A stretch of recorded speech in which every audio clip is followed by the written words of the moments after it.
सामुदायिक radio विजयबस्ती FM 90.1 मेगाहर्जको एउटा फरक कार्यक्रम परिलेखको आजको श्रृङ्खलामा प्राविधिक साथी सनमसँगै म पूर्ण श्रेष्ठको स्वागत छ।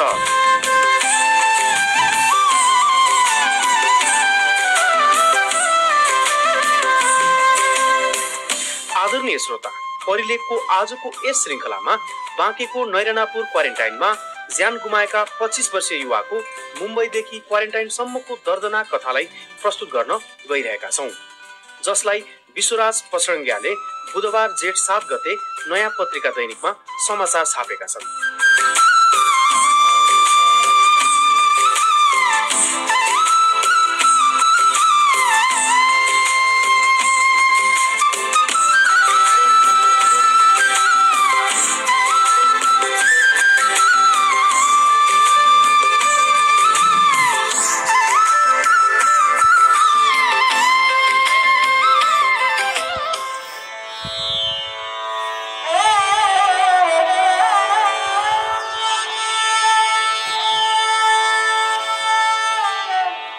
दुई 2060 सालमा राप्ती नदीमा आएको बाढीले खेतीयोग्य जमिन बगायो।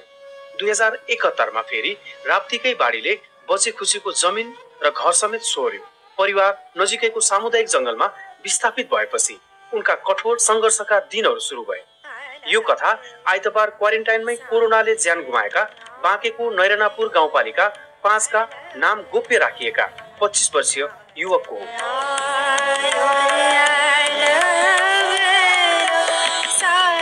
घर गर्जो टार्न श्रममा घोटिने बलिया पाखुरा उनकै थिए। त्यसैले परिवारका सदस्यको पेट पाल्ने जिम्मा लिएर उनी 20 वर्षको उमेरमै मुम्बई आनिएका थिए। बुवा, आमा, श्रीमती, 4 वर्षका छोरा र 2 वर्षकी छोरी उनकै कमाईबाट पालिएका थिए। मुम्बई जाने र घर फर्किने क्रम चलिरहेकै थियो। घर धानिरहेकै थिए। पछिल्लो पटक उनी 6 महिना अघि मुम्बई गएका थिए। बान्द्रा इस्ट मिक रानी गल्ली स्थित यूपी होटलमा काम थालेका थिए। तर कोरोना फैलिएसँगै लकडाउन भयो। साउले होटल बन्द गरेपछि उनी कामविहीन बने। पछि काम गरेर खर्च कटाउने शर्तमा केही समय त साउले खाने र बस्ने व्यवस्था होटलमै मिलाइदिएका थिए। तर लकडाउन लम्बिँदै गएपछि साउले घर फर्किन दबाब दिन थाले। विभिन्न बहाना बनाएर साउले दुःख दिन थालेपछि घर फर्किनुको विकल्प थिएन। आफू जस्तै दुःख पाएका साथीहरूसँग सल्लाह गरेर घर आउने निर्णय गरे। 70 जनाको समूह 26 वैशाखमा मुम्बईबाट बहराइच आउने ट्रकमा हिँड्यो। यो समूहमा 20 जना नैरानापुरकै थियौं। खान बस्न त परै जाओस्, चापाकल समेत छुन दिएनन्। यहाँ बसेर कोरोना सारोला, आफ्नै देश जाऊ भनेर हप्काएपछि हामी साथीहरू मिलेर घर आउने निर्णय गर्यौं। 26 वैशाखको बेलुकी 7 बजे हामी मुम्बईबाट ट्रक चढ्यौं। हाम्रो समूहमा 70 जना थियौं। अधिकांश नेपाली नै थियौं। उनीहरू सबै अहिले क्वारेन्टाइनमै छन्। बेलुकी 7 बजे छुटेको ट्रक रातको 12 बजे चालकले कुनै होटलमा पुर्याएर रोके। कसैले होटलको खाजा अनि खाना खाए, कसैले साथमा ल्याएको रोटी। चालक एकछिन ट्रकमै सुते। रात 2 बजेतिर ट्रक अगाडि बढ्यो। झमझम पानी परिरहेकै थियो। एउटै ट्रकमा 70 जना भएकाले हामी सुत्न मिल्ने कुरै भएन। केही साथीहरूले भने निन्द्रा खप्न नसकेर एक अर्काको कुममा अडेस लगाए। 27 वैशाखको बिहान बाटोमा प्रहरीले ट्रक रोकेर चालकलाई केरकार गरेको थियो। 2 घण्टा लामो चेक जाँचपछि ट्रक छोडिदियो। तर केही अगाडि पुगेपछि चालकले फेरि ट्रक रोके। चालक र सहचालकले आफ्ना निम्ति भात पकाउन थाले। दिउँसो 12 बजेतिर भात खाइसकेपछि चालकले गाडी अगाडि बढाए। तर फेरि केही बेरमै प्रहरीले ट्रक रोकेर चालकलाई केरकार गर्यो। यतिखेर भने ट्रकमा रहेका सबैलाई एक एक गर्दै सोधेर हैरान पार्यो। निन्द्रा र भोकले हाम्रो शरीर एकदमै गलिसकेको थियो। प्रहरीले केरकार गरेर झस्कायो। कति साथीलाई लट्ठीले ताकेर अप्कायो। प्रहरीले छाडेपछि ट्रक अगाडि बढ्यो। राति 8 बजेतिर खाना खान ट्रक फेरि रोकियो। चालकले आफूलाई भोक लागेपछि मात्रै खाने ठाउँमा रोक्थ्यो अनि हामीलाई पनि खान भन्थ्यो। 28 वैशाखमा पनि अघिल्ला दिनका जस्तै यात्रा भयो। निरन्तर पानी परिरहेकाले ठाउँ ठाउँमा पहिरो पनि गएको थियो। त्यसैले बेला बेला रोकिनु पर्थ्यो। 29 वैशाखको बिहान लखनऊ ल्याएको ट्रकले साँझ बहराइच छाडिदियो। बहराइचमा हामीलाई ओह्रालेर ट्रक आफ्नो बाटो लाग्यो। हामी राति नै मिनी ट्रक चढेर 20 किलोमिटर उत्तरतर्फ आयौं। ट्रकले हामीलाई मिही पूर्वमा ओह्रालिदियो। त्यसपछि हामी कहिले हिँड्दै कहिले ट्र्याक्टर त कहिले टेम्पो चढ्दै 30 वैशाखको बिहान 10 बजेतिर नेपाल भारत सीमा भगवानपुर नाका आइपुग्यौं। हामीहरू भगवानपुर आइपुग्दा अन्य ठाउँबाट आएका नेपाली पनि देश भित्रिने समय पर्खिरहेका थिए। मुम्बईबाट आएको टोली पनि त्यही भिडमा मिसियो, तर देश छिर्न सशस्त्र प्रहरीले रोकिरहेको थियो।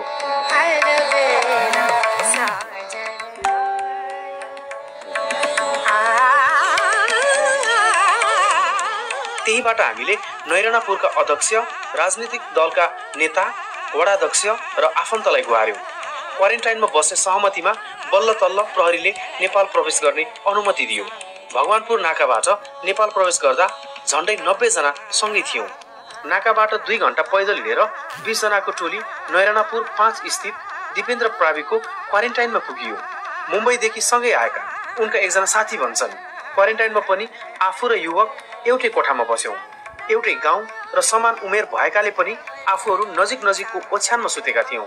क्वारेन्टाइनमा घर परिवारका दुःख सुखका गफ गर्थ्यौं। उनी लकडाउनका कारण रमजान मनाउन नपाइने भयो भन्थ्यो। मैले बाँच्यौ भने अर्को वर्ष मनाउला नि भनेर सम्झाउँथे।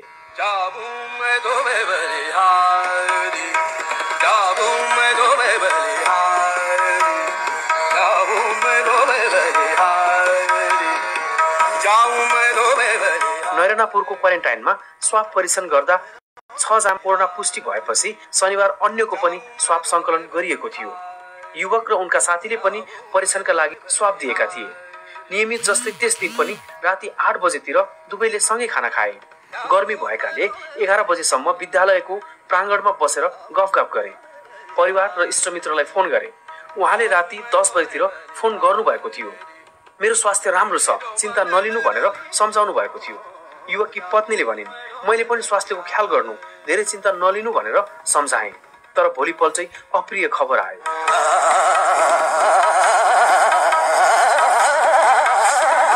मुम्बईबाट देश पुग्न जति पीडा भयो, क्वारेन्टाइनमा बस्दा झन् धेरै कष्ट भएको युवकका साथीले बताए। शनिबार 11 बजेपछि दुवैजना सँगै सुतेको, तर केही घण्टामै उनलाई समस्या भएछ। म त निन्द्रामै थिएँ। राति 2 बजेतिर गाह्रो भएर उसले बाहिर निस्किएर उल्टी गरेछ। क्वारेन्टाइनमै बस्ने अर्को साथीले बोलाएपछि मात्रै मैले थाहा पाएँ। म बाहिर निस्किदासम्म उसले उल्टी गरिरहेको थियो। लगातार 7-8 पटक उल्टी गर्यो। शरीर झमझम भएको बताएको थियो। आँखाले देख्न सकेको छैन। टाउको र पेट दुखेको छ भन्थ्यो। आफूले दिएको पानी पनि निल्न नसकेको क्वारेन्टाइनमा सँगै बसेका ती साथीले भने। उनले राति नै वडाध्यक्ष र स्वास्थ्य कर्मीलाई फोन गरे।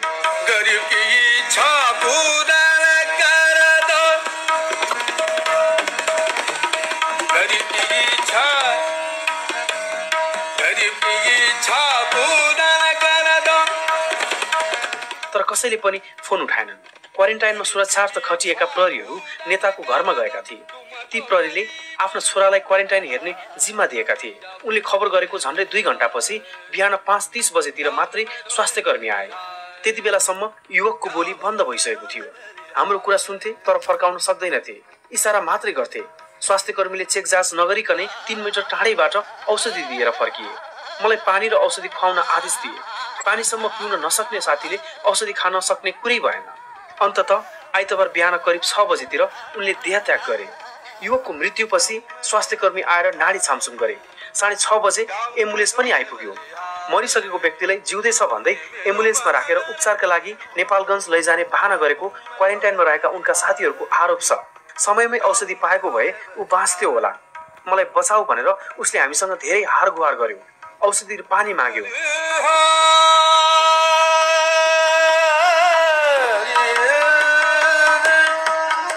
उसको मृत्युमा क्वारेन्टाइन व्यवस्थापन समिति, स्वास्थ्य कर्मी र गाउँपालिकाको ठूलो गल्ती छ।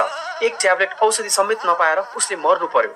स्वाब परीक्षणको रिपोर्ट नआउँदै युवकको मृत्यु भएको थियो। पछि रिपोर्टमा कोरोना पोजिटिभ देखिएको स्वास्थ्य मन्त्रालयले पुष्टि गर्यो। एउटा क्वारेन्टाइनमा 5 जना चिकित्सकको टोली हुनुपर्ने कानुनी व्यवस्था छ। तर दिपेन्द्र प्राविको क्वारेन्टाइनमा ती युवकको मृत्यु हुँदा स्वास्थ्य कर्मी नै थिएनन्। स्वास्थ्य कर्मीको अभाव भएकाले एउटा क्वारेन्टाइनमा 1 जना मात्रै खटाइएको नैरानापुरका स्वास्थ्य शाखा प्रमुख मोइन खानले बताए। दिपेन्द्र प्राविको क्वारेन्टाइनमा भारतबाट आएका 43 जना बस्दै आएकोमा एकको मृत्युपछि अन्य 38 जनालाई जयकिशन माविको खुल्ला चौरमा सारिएको छ। उनीहरूलाई सामान्य ट्रेनमा राखिएको छ। क्वारेन्टाइन व्यवस्थित गर्न टेन्टमा सारिएको स्वास्थ्य शाखा प्रमुख खानले बताए। क्वारेन्टाइन भित्रै युवकको मृत्यु हुनुले एकातिर राज्यको जिम्मेवारीमाथि प्रश्न उठेको छ भने अर्कातिर एक विपन्न परिवारको भविष्यमाथि समस्या जन्मिएको छ। बाढीले घरखेत बढारेपछि सामुदायिक जंगलको जग्गामा बस्दै आएको परिवारलाई आफ्नै जमिनमा सानो पक्की घर बनाएर राख्ने युवकको लक्ष्य थियो। छोराले पटक पटक दिएको यो आश्वासनले बाबुले यति बेला नराम्रोसँग पोलेको छ। कमाएर सानै भए पनि पक्की घरमा तपाईहरुले राख्छु भन्थ्यो, तर उसका योजना दैवले टुवाइदियो। गहभरि आँसु लिँदै उनका बाबुले भने, खेतीपाती गर्ने जमिन छैन, एक दिन काम नगरे छाक टार्न मुस्किल पर्छ। घरकै समस्या देखेर सानैदेखि छोरो भारत जान थाल्यो। बल्ल तल्ल काम खोजेर घर खर्च पठाउँथ्यो। उसकै भरमा सबै चलेको थियो। हाम्रो त टेको नै भाँचियो। परिवारलाई दुःखबाट उकास्न ऊ रोजगारीका लागि मुम्बई गएका थिए। म त आफै जान्छु भन्थे। उसलाई घरै बस भनेको उनका बाबुले भने, तर मानेनन्। तपाई घर हेर्नु, म जान्छु कमाउन भन्यो। अहिले यो दिन आइलाग्यो। रमजान मनाउन घर फर्किने बाछा सहित उनी पछिल्लो पटक 6 महिना अघि मुम्बई गएका थिए। यस वर्ष रमजानमा व्रत बस्ने र परिवारसँगै रमाइलो गर्ने उनको योजना थियो, तर सयौं हन्डर खाँदै घर नजिकै आइपुगेका उनले घर नपुग्दै क्वारेन्टाइनमै देह त्याग गरे। यतिखेर परिवार मात्रै होइन, सिंहको गाउँ शोकमा डुबेको छ।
श्रोता, परिलेखको आजको श्रृङ्खलाको अर्को कोसेली स्वरूप अर्काकी श्रीमती शीर्षक दिएर निमबहादुर परियारज्यूले लेख्नु भएको कथालाई वाचन गर्न गइरहेको छु।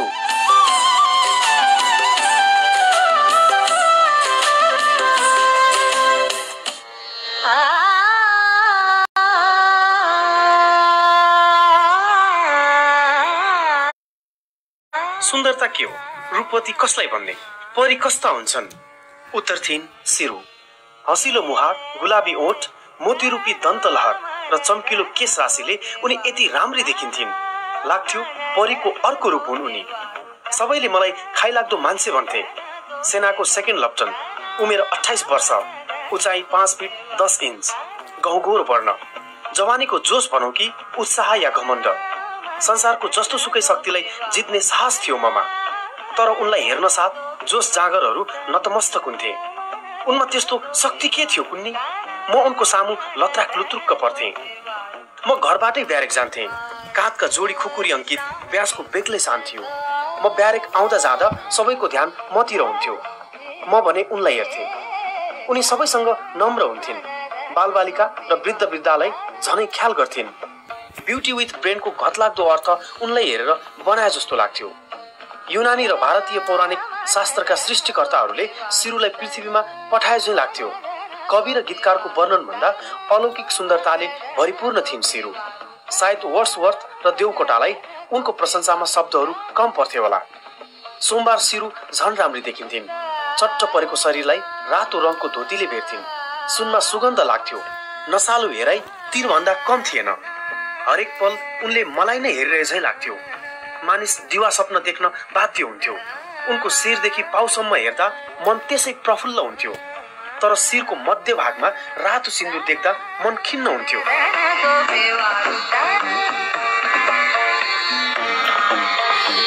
तैपनि मन त्यसै किन रोकिन्थ्यो र? उनको अगाडि जोखिम मोल्न 101 तयार हुन्थे। कतिजना त घरबार त्यागेर सिरुलाई पाउन आतुर थिए। उनीहरू सिरुको स्वीकृति कुरिरहेका हुन्थे। उनले सयौंको भोग, निन्द्रा, अमन चयन भङ्ग गरिदिएकी थिइन्। टोलका 20 वर्षदेखि 80 वर्षसम्मका मनुवाहरू उनलाई आँखा तन्काई तन्काई हेर्थे। मेरो डेराबाट उनको कोठाको ऐना प्रष्ट देखिन्थ्यो। सूर्यको किरणमा उनको ऐना टल्किएर मेरो कोठाको भित्तामा ठोकिन्थ्यो, जहाँ विभिन्न आकृतिहरू देखिन्थे। उनले कपाल कोर्दा या मिलाउँदा कपालको चमकसँगै मेरो कोठा हाँस्थ्यो। हरेक बिहान 9:30 बजे उनको अनुहार ऐना अगाडि हुन्थ्यो। म पनि तकिया भित्तामा ठड्याएर उनलाई हेर्थेँ। उनी लसक्क परेको कपाललाई घरि दायाँ अनि घरि बायाँ ढल्काउँथिन्, अनि दायाँ ढल्काएर किनारमा सिउँदो निकाल्थिन्, अनि रसिला ओठमा कलेजी रङको लाली लगाएपछि शरीरमा अत्तर छर्किन्थिन्। यो सबै मैले लुकी छुपी हेर्थेँ, तर जति हेरे पनि धित मर्दैन थियो। झन् उनका ती गाजलु आँखाहरू मलाई सख्त घायल बनाउन काफी थिए। गाजलु ती ठुला ठुला आँखा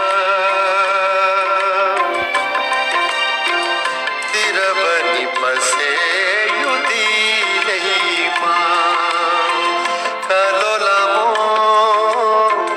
परेली केश छाल परे कलिलो मायामा, गाजलु ती ठुला ठुला आँखा तेरा बनी बसे यो दिलैमा।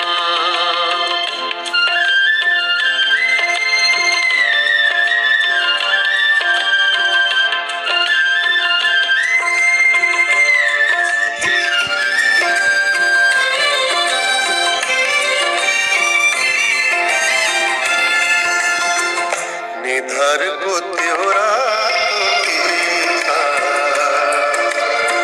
छाप बनी बस्यो यो दिलैमा, निधार को त्योरा तोटीका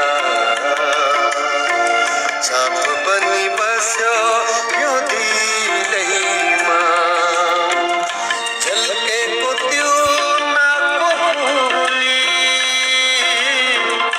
झल्केको त्यो नाकको फुली, ज्योति बन्यो कलिलो मायामा, गाजलु ती ठुला ठुला आँखा।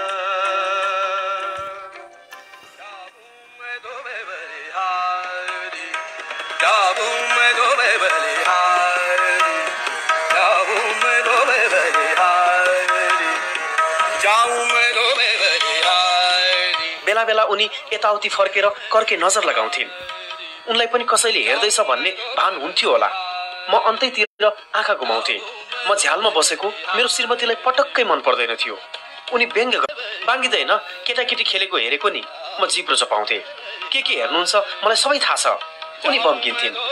के हेरे मैले? म झर्किन्थेँ। म दिनौँ झ्यालमा बसेर सिरुका गतिविधि निहाल्थेँ। मेरी श्रीमतीले चियो गरेकी थिइन् होला। उनी मसँग खुबै शङ्का गर्थिन्। एक दिन छोराले सोध्यो, बाबा के हेर्नु भएको? केही होइन, पुतली हेरेको। यति भनेपछि म उसलाई हेर्थेँ। ऊ जिद्दी गर्दै भन्थ्यो, बाबा म पनि हेर्छु नि पुतली। तिमीले देख्दैनौ, पुतली उडेर पर गइसक्यो। औनाले सङ्केत गर्दै निकै पर देखाइदिन्थे। ऊ पुतली पहिल्याउन खोज्थ्यो। नदेखेपछि ऊ खेल्न सुरु गर्थ्यो। यसरी नै बिहानी बित्यो। सिरुको घरमा दिनौँ जसो कलह भएको सुनिन्थ्यो। म सोच्थेँ, परी जस्ती श्रीमतीलाई किन गाली गर्छ? म भए त सजाउँथे, श्रद्धा गर्थे लङ्गुरको हातमा अङ्गुर।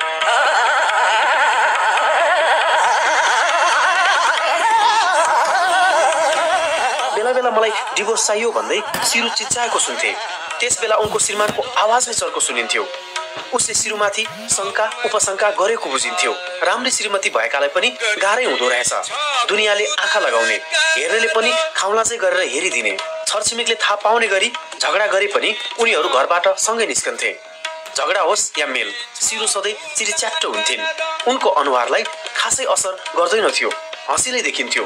उनको श्रीमान कालो वर्णका थिए, साउथ इन्डियन फिल्मका मोटो र अग्लो गुण्डा जस्तो। अनुहारमै रिस भरिएझै देखिन्थ्यो। उनी के काम गर्थे मलाई थाहा थिएन। उनी कालो चिल्लो कार चढ्थे। मन अनुसारको कारको रङ थियो कि नत्र अप्सरा जस्ती श्रीमतीलाई दिनौ जसो किन जपार्थे? अचम्म लाग्थ्यो। मनमुटाव भए पनि कारमा कुम जोडेर उइकन्थे। म सधैँ सिरु देखिने झ्यालतिर हेरिरहन्थे। यो मेरो आदत भइसकेको थियो। श्रीमती भन्थिन्, भयो अब आउनुस्, अफिस जान ढिला होला। ल ल म आएँ। म मन लागि नलागी उनीतिर ध्यान दिन्थे। प्राय उनी मेरो मनोभाव थाहा पाएझै गरी बोलाउँथिन्। म पनि केही नभिराएझै गर्थे। हुन त मेरी श्रीमती पनि निकै रूपवती थिइन्। मैले उनलाई पाउन गरेको हर प्रयास अझै मानसपटलमा छ। बेला बेला झलझली याद आउँछ। क्लासका सबै केटाहरू उनलाई पाउन मरिहत्ते गर्थे। एक साथीले आफ्नो हात चिरेर उनको नाम लेखेको थियो, रश्मि।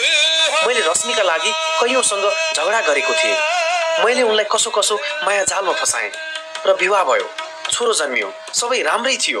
तर सिरु आँखामा बसेदेखि घरमा ठाकठुक पर्न थालेको थियो। सिरुको घरमा के कारण झगडा हुन्थ्यो मलाई थाहा थिएन। तर हाम्रो घरमा भने सिरु नै कारक थिइन्। एक दिन म भद्रकाली अगाडिको सैनिक पेट्रोल पम्पमा तेल भर्ने लाइनमा थिएँ। उनी एक्लै आइरहेको देखेँ।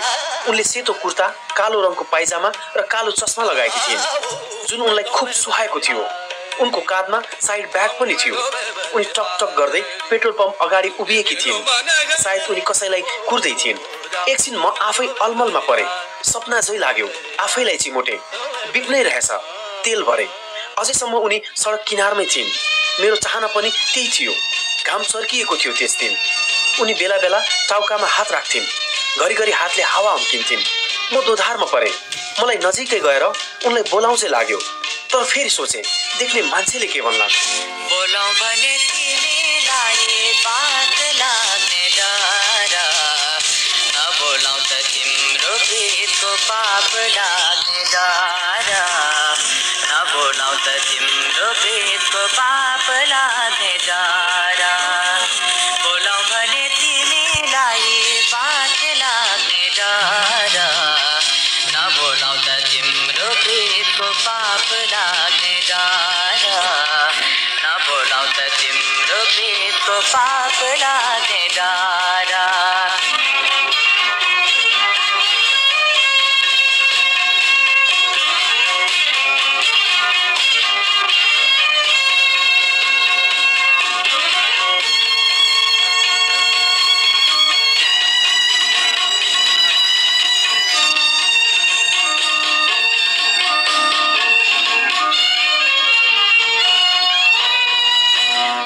भरि तिम्रो माया, मोटो भरि माया, जता हेऱ्यो त्यतै देख्छु तिम्रै तिम्रै माया। आँखा भरि तिम्रो माया, मोटो भरि माया, जता हेऱ्यो त्यतै देख्छु तिम्रै तिम्रै माया। कहाँ राखौँ कता सजाउँ यति धेरै माया, गीत बनाइ गाइरहँ कि तिम्रा सबै माया। बोलाउ भने तिमीलाई बात लाग्ने डर, नबोलाउ त तिम्रो गीतको पाप लाग्ने डर।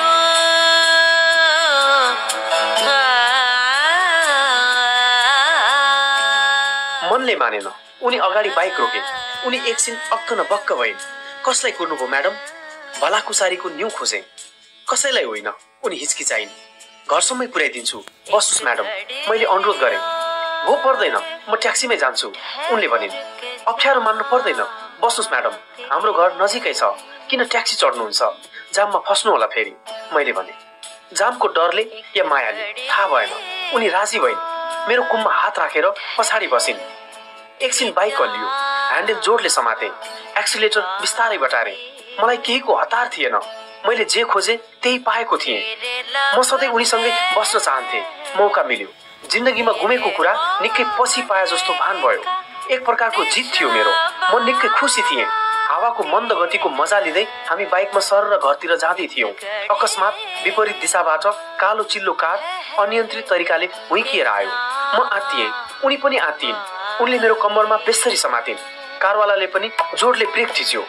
झन्डै हामीले छोएन। मैले पनि झ्याप्प ब्रेक हाने। मोटरसाइकल डल्यो। सिरु कोल्टे परेर लडिन्। म भने च्याप्पिए। एकाएक सडक जाम भयो। हामीले हेर्नेहरूको भिड लाग्यो। दायाँ बायाँका गाडी रोकिए। कारवाला बाहिर निस्कियो। ऊ गाडीवाला सिरुकै श्रीमान रहेछ। म आत्तिएँ। क्षणभरमै अनेक शंका उपशंका र डरले मलाई थिच्यो। मान्छेहरू के भयो भन्दै थिए। सिरुको टाउकोमा चोट लागेको थियो। निधारबाट रगत तप तप चुहिँदै थियो।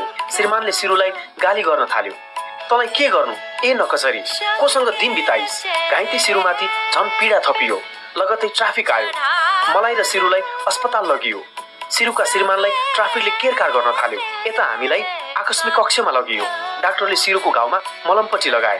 चोट अलि गहिरो भएकाले उनलाई 5 वटा टाँका लगाएछन्। सिरु जोड जोडले चिच्चाइरहेकी थिइन्। सायद पेन किलरले काम गरेन।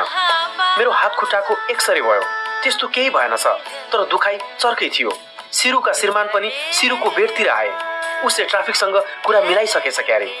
मेरो परिवारलाई पनि खबर पुगेको रहेछ। छोरो रुँदै मतिर आउँदै थियो। रश्मि सुक्क सुक्क गर्दै थिइन्। उनले सोधिन्, कसरी भयो? म केही बोलिन। फेरि सोधिन्, को हुनुहुन्थ्यो? उहाँ र म। मैले सिरुतिर संकेत गरेँ। उनले त्यतातिर हेरिन्। सिरुले देख्ने बित्तिकै उनी पर झ्यालमा गएर उभिन्। एकाएक निन्याउरो मुख लगाइन्। छोरो भने मेरो काखमै बस्यो। सिरुका श्रीमान यताउति गर्दै थिए। उनले रिपोर्ट हेरेर सोधे, तपाईँ को? म तपाईँको छिमेकी हुँ। उहाँलाई घरसम्म लिफ्ट दिएको थिएँ। अकस्मात यस्तो भयो। तपाईँले टोलमा कहिले देखिन त? उनले ममाथि शंका गरे। देख्नुभयो होला, तर याद गर्नु भएन होला, मैले भने। यसपछि उनी सिरुतिर गए। उनले सिरुलाई सोधे, कसरी भेट भयो? किन अर्काको बाइक चढिस? सिरु केही बोलिनन्। अब घरमा तँलाई 10 टाका लगाउँछु।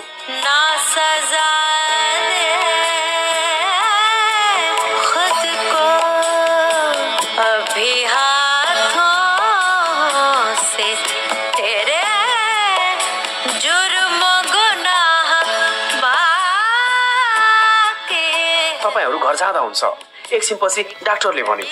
सिरु केही बोलिनन्। म छोराको हात समातेर घरतिर लागेँ। छोरो अघिल्तिर, म पछि पछि थिएँ। हामी ट्याक्सी चढेर घर आयौँ। म झ्यालमा टोलाएर बसेको थिएँ। परबाट कालो चिल्लो कार हुइकिँदै आयो। कार सिरुको घर अगाडि रोकियो। कारको ढोका जोडले बन्द गरेको आवाज सुनियो। कारमा सिरु र उनका श्रीमान रहेछन्। सोचे सिरुको घरमा रडाको मच्चिन्छ होला। म कोठाभित्र पसेँ। सधैँ सिरु देखिने झ्यालमा बसेँ। सिरुको घरबाट एकाएक सिसा झरामझुरुममा भएको ठुलो आवाज निस्कियो। म झस्किएँ। त्यसपछि सन्नाटा छायो। केही समयपछि ढोका ड्याममा लगाएको आवाज सुने। सिरु ब्याग बोकेर बाहिर निस्किन्। म भने उनलाई हेरेर टोलाइरहेँ। यता रश्मि पनि रन्किन्। म भने मरिमरि व्रत बस्ने, त भने दुनियाँका स्वास्नी खेलाउँदै हिँड्ने। पहिलादेखि नै शङ्का लागेको थियो। कारण यो पो रहेछ। उनले छोरालाई फकाइन् र झोलामा आफ्नो लत्ता कपडा कोस्न थालिन्। उनी छोरालाई तर्साउँदै थिइन्, हिँड खुरुखुरु, तेरो बाउको चर्तीकला देखिनस्? उनले छोरालाई घिसार्दै लगिन्। ए मेरो कुरा त सुन, कुरै नबुझी कता हिँडेकी? तै बुझ, अब धेरै बुझ्न सक्दिन। कस्तो रहेछस् भन्ने कुरा आज प्रमाण सहित देखेँ। पहिला शङ्का गर्थे, आज आफ्नै आँखाले देखेँ। यस्ता निष्ठुरीसँग बस्नु छैन मलाई। म गएँ। त्यसैसँग बस अब। रश्मि छोरोलाई लिएर ड्याममा ढोका लगाएर हिँडिन्। आखिर मैले त्यति ठुलो अपराध के नै गरेको थिएँ र? आज रश्मिले मलाई यति ठुलो आरोप लगाउँदैछिन्। मलाई असह्य पीडा भयो। मेरा आँखाबाट आँसुका धारा बग्न थाले। म झ्यालबाट छोरा र रश्मिलाई हेर्दै थिएँ। छोरो घरिघरि मलाई फर्की फर्की हेर्थ्यो, तर रश्मिले एकपटक पनि फर्केर हेरिनन्।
आदरणीय श्रोता, यदि तपाईसँग पनि यस कार्यक्रम सुहाउँदो कुनै सामग्री वा यस कार्यक्रमप्रति कुनै सल्लाह सुझाव भए हामीलाई PARI.PROGRAM20@gmail.com र हाम्रो फेसबुक पेज परिलेख मार्फत जानकारी गराउन सक्नुहुन्छ। आदरणीय श्रोता, सामुदायिक रेडियो विजयवस्ती FM 90.1 मेगाहर्जको एउटा फरक कार्यक्रम परिलेखबाट प्राविधिक साथी सनम र म पूर्णश्रेष्ठ पनि बिदा चाहन्छ। हवस् त, नमस्कार।